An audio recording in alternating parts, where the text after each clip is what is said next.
Assalamualaikum warahmatullahi wabarakatuh. Perkenalkan, nama saya Ariel Galvanza Ramadendi dengan NIM 22702311122. Pada video kali ini, saya akan mempresentasikan hasil ujian tengah semester saya, yaitu mata kuliah Mesin Learning Lanjutan. Dikarenakan UTS Mesin Learning Lanjutan ini berbasis proyek, maka proyek kali ini saya mengangkat topik yaitu prediksi pendapatan seseorang berdasarkan data demografis dengan pendekatan Kris DM dan algoritma machine learning. Oke, kita langsung saja ke tahapan pertama, yaitu business understanding. Business understanding ini mempunyai 3 poin. Yang pertama, pernyataan masalah. Eh, Masalah yang ingin diselesaikan adalah bagaimana memprediksi apakah seseorang memiliki pendapatan lebih dari 50.000 US dollar per tahun atau tidak, berdasarkan atribut-atribut demografis seperti usia, pendidikan, pekerjaan, status pernikahan, dan lainnya. Kemudian yang kedua, prediksi ini penting untuk membantu dalam pengambilan keputusan, seperti penyaluran bantuan sosial, perencanaan kebijakan ekonomi, atau strategi pemasaran. Kemudian yang ketiga, dibutuhkan model prediktif yang mampu mengklasifikasikan individu ke dalam kelompok pendapatan tertentu dengan tingkat akurasi yang tinggi. Kemudian, poin yang kedua dari business understanding yaitu target prediksi, yaitu memprediksi apakah seseorang memiliki penghasilan lebih dari 50.000 US dollar yang dideklarasikan dengan label biner yaitu satu, atau kurang dari 50.000 US dollar yang dideklarasikan dengan label biner yaitu nol, berdasarkan fitur-fitur demografis yang tadi saya sebutkan. Kemudian poin yang ketiga dari business understanding yaitu aplikasi di dunia nyata. Yang pertama, pemerintah dapat menargetkan bantuan sosial lebih tepat sasaran berdasarkan prediksi penghasilan. Kemudian yang kedua, perusahaan juga dapat mengoptimalkan strategi pemasaran terhadap kelompok pendapatan tinggi atau rendah.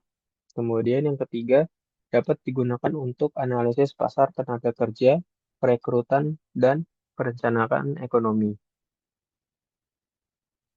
Oke, kali ini kita lanjut ke tahap yang kedua, yaitu data understanding, yang meliputi yang pertama, informasi umum dataset.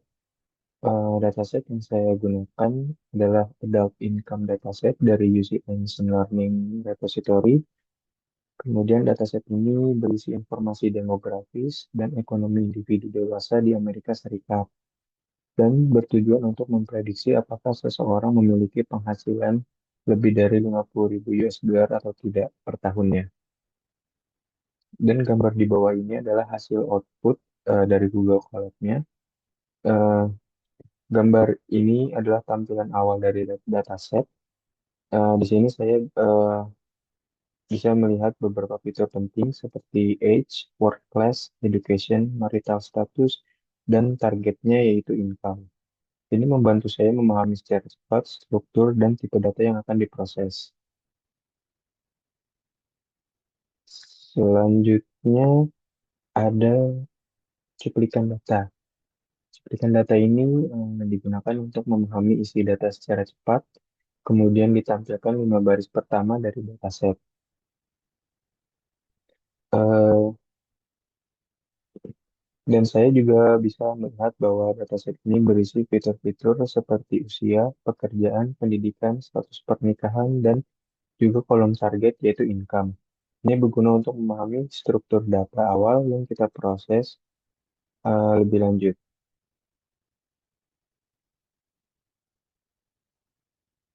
Kemudian ada statistik deskriptif. Eh, Statistik deskriptif ini digunakan untuk mengetahui ringkasan data numerik dan kategorikal seperti rata-rata umur dan distribusi jam kerja dan sebagainya. Eh, Seperti yang bisa dilihat pada gambar, gambar ini menampilkan ringkasan statistik numerik dari dataset. Misalnya, rata-rata umur responden sekitar 38 tahun dan jam kerja per minggu rata-rata 40 jam. Ini memberi gambaran umum mengenai rentang dan sebaran data numerik yang akan digunakan dalam model. Kemudian selanjutnya ada missing value.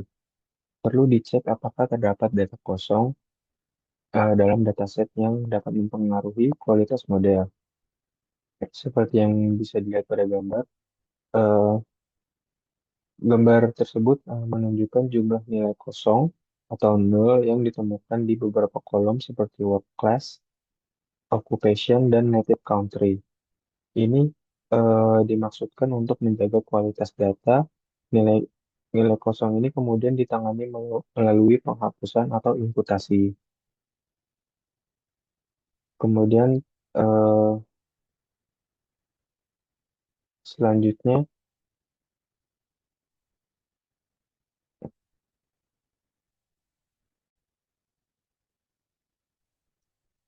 selanjutnya ada nilai unik per kolom. Ini digunakan untuk memahami variasi data pada setiap fitur, terutama fitur kategorikal. Seperti yang bisa dilihat pada gambar, gambar ini menunjukkan jumlah nilai unik pada setiap kolom. Ini berguna untuk memahami apakah suatu fitur bersifat kategorikal, biner, atau numerik.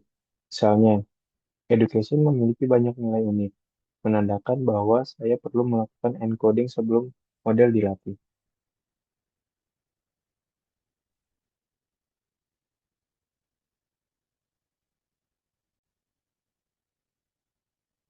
Oke, selanjutnya kita masuk ke tahap yang ketiga, yaitu data preparation, yang meliputi yang pertama itu pengecekan dan penanganan missing value.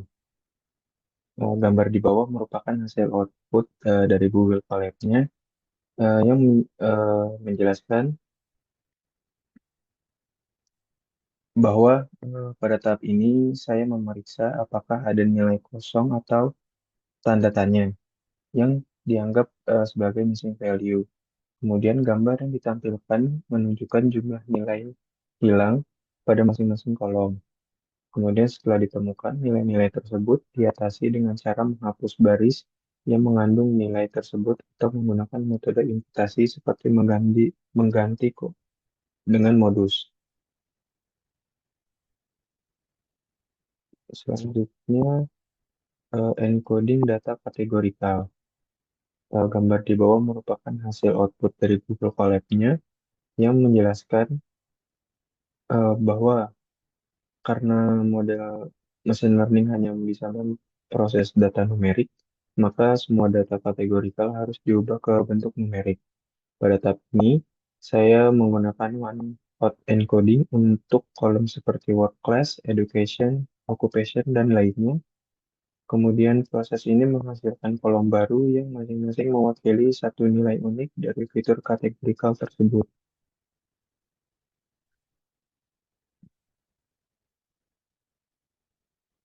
Kemudian selanjutnya ada pengecekan dan penanganan missing value, dan eh, gambar di bawah merupakan hasil dari Google Colab-nya yang menjelaskan bahwa setelah encoding selesai, saya memisahkan data menjadi dua bagian, yaitu X dan Y, yang dimana X berisi semua fitur input dan Y berisi label target, yaitu kolom income.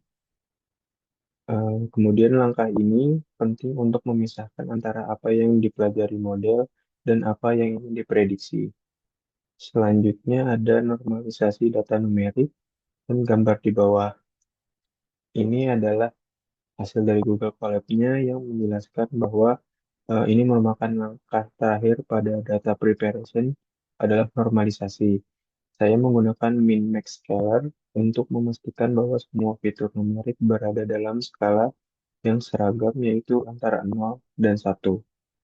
Ini sangat penting terutama untuk model seperti KNN yang sangat sensitif terhadap jarak antar data.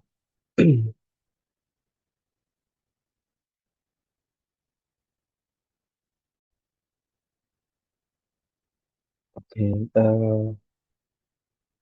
tahapan selanjutnya yaitu yang keempat ada modeling yang terdiri dari tiga model, yaitu yang pertama random forest.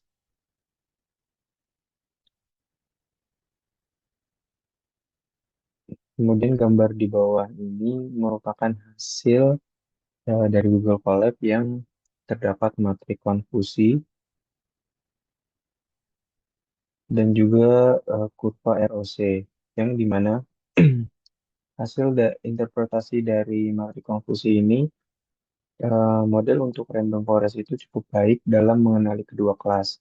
Nilai true positif dan true negatif cukup tinggi, tetapi masih ada kesalahan dalam memprediksi pendapatan kurang dari 50.000 US dollar yang membuat F1 skornya tidak terlalu tinggi.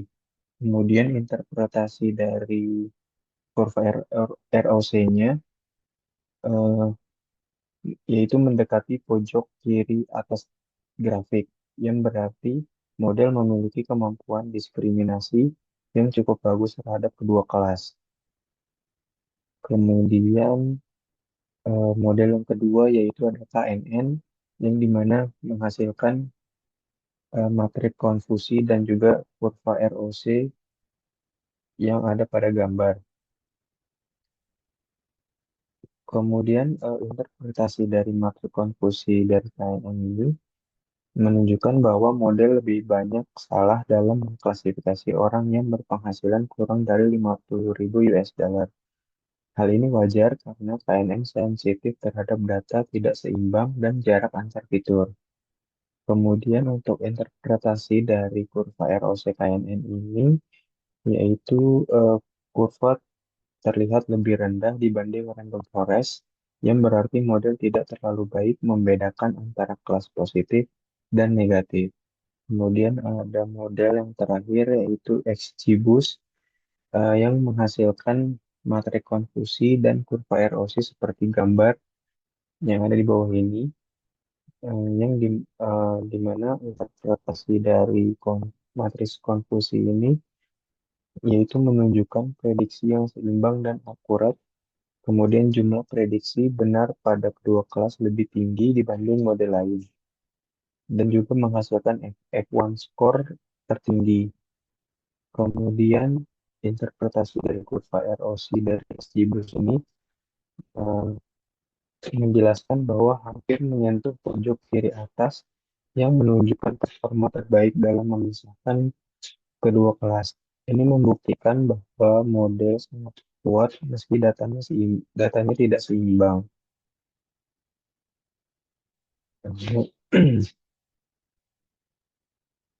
Jadi kesimpulannya, eh, berdasarkan ketiga model tersebut, XGBoost konsisten dalam menunjukkan hasil terbaik, baik secara visual maupun berdasarkan metrik kuantitatif seperti F1 score dan akurasi.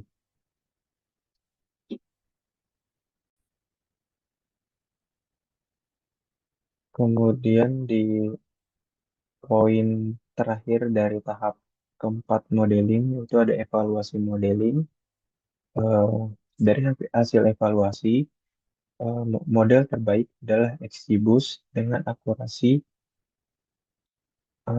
mencapai 88,9% dan F1 score sebesar 0,724. Kemudian faktor penting yang mempengaruhi hasil prediksi yaitu tingkat pendidikan, jam kerja per minggu, status perkawinan, dan jenis pekerjaan. Kemudian terdapat eh, grafik bar yang ada pada gambar yang menampilkan perbandingan performa ketiga model berdasarkan akurasi dan F1 score. Dan terlihat XGBoost unggul dibanding model lainnya.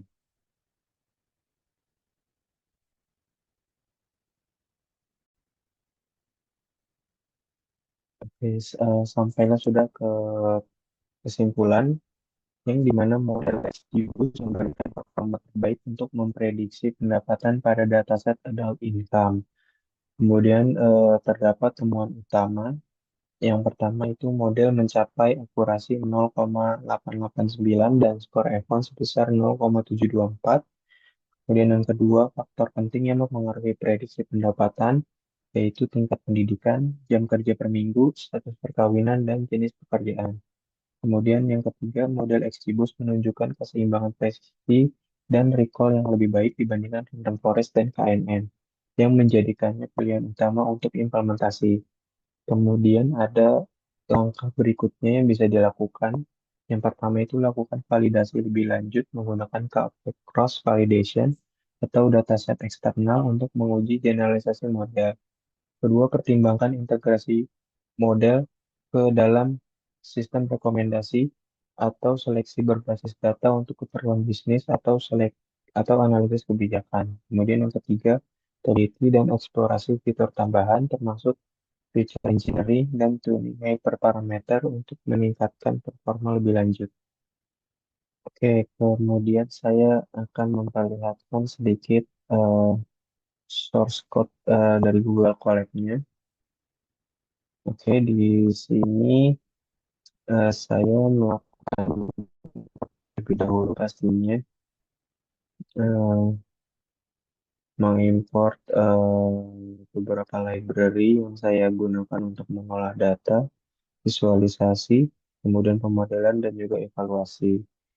Kemudian eh, di sini saya melakukan eh, pemuatan dataset adult income dari file CSV-nya di sebelah sini. Kemudian eh, di bagian sini saya gunakan untuk menampilkan cuplikan data awal, kemudian informasi struktur dataset, dan juga statistik deskriptif fitur numeriknya. Kemudian selanjutnya untuk bagian ini eh, itu digunakan untuk visualisasi yang bisa membantu untuk melihat distribusi usia, sebaran kelas target, dan korelasi antar fitur numeriknya.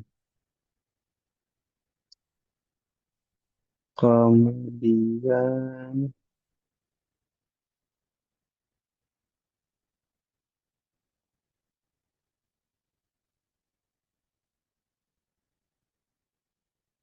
di bagian sini saya mengganti nilai tanda tanya dengan nilai eh, yang paling sering muncul atau modus di kolom tersebut karena itu menandakan data yang kosong.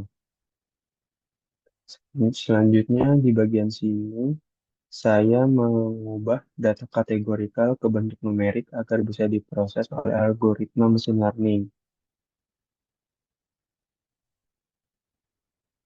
Dan sini juga kemudian untuk yang bagian ini itu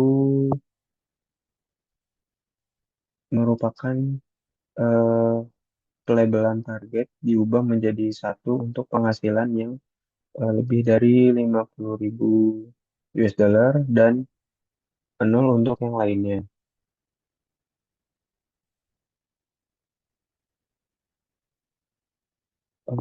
Kemudian ada yang terlewat di bagian sini. Em, yang saya lakukan itu mengubah data kategorikal ke bentuk numerik agar bisa diproses oleh algoritma machine learning. Kemudian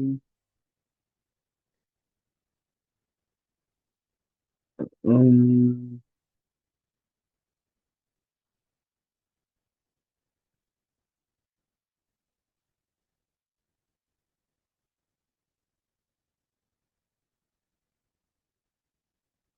di bagian sini itu saya menambahkan fitur baru yaitu jumlah jam kerja per tahun sebagai informasi tambahan untuk model. Kemudian di bagian sini itu merupakan fitur numerik yang dinormalisasi agar berada dalam skala yang sama. Ini penting untuk model seperti KNN. Kemudian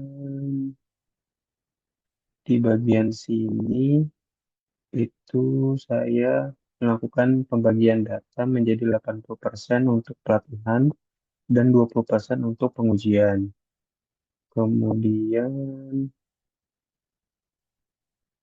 di bagian sini saya melakukan inisiasi model yang terhadap tiga model yaitu Random Forest, KNN, dan XGBoost dengan grid search untuk mencari kombinasi parameter terbaiknya.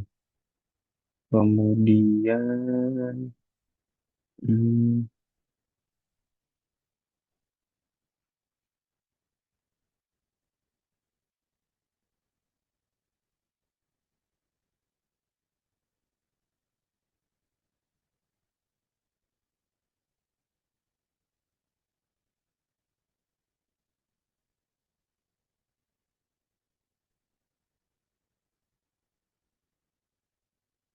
di bagian sini saya melakukan tampilan untuk perbandingan dari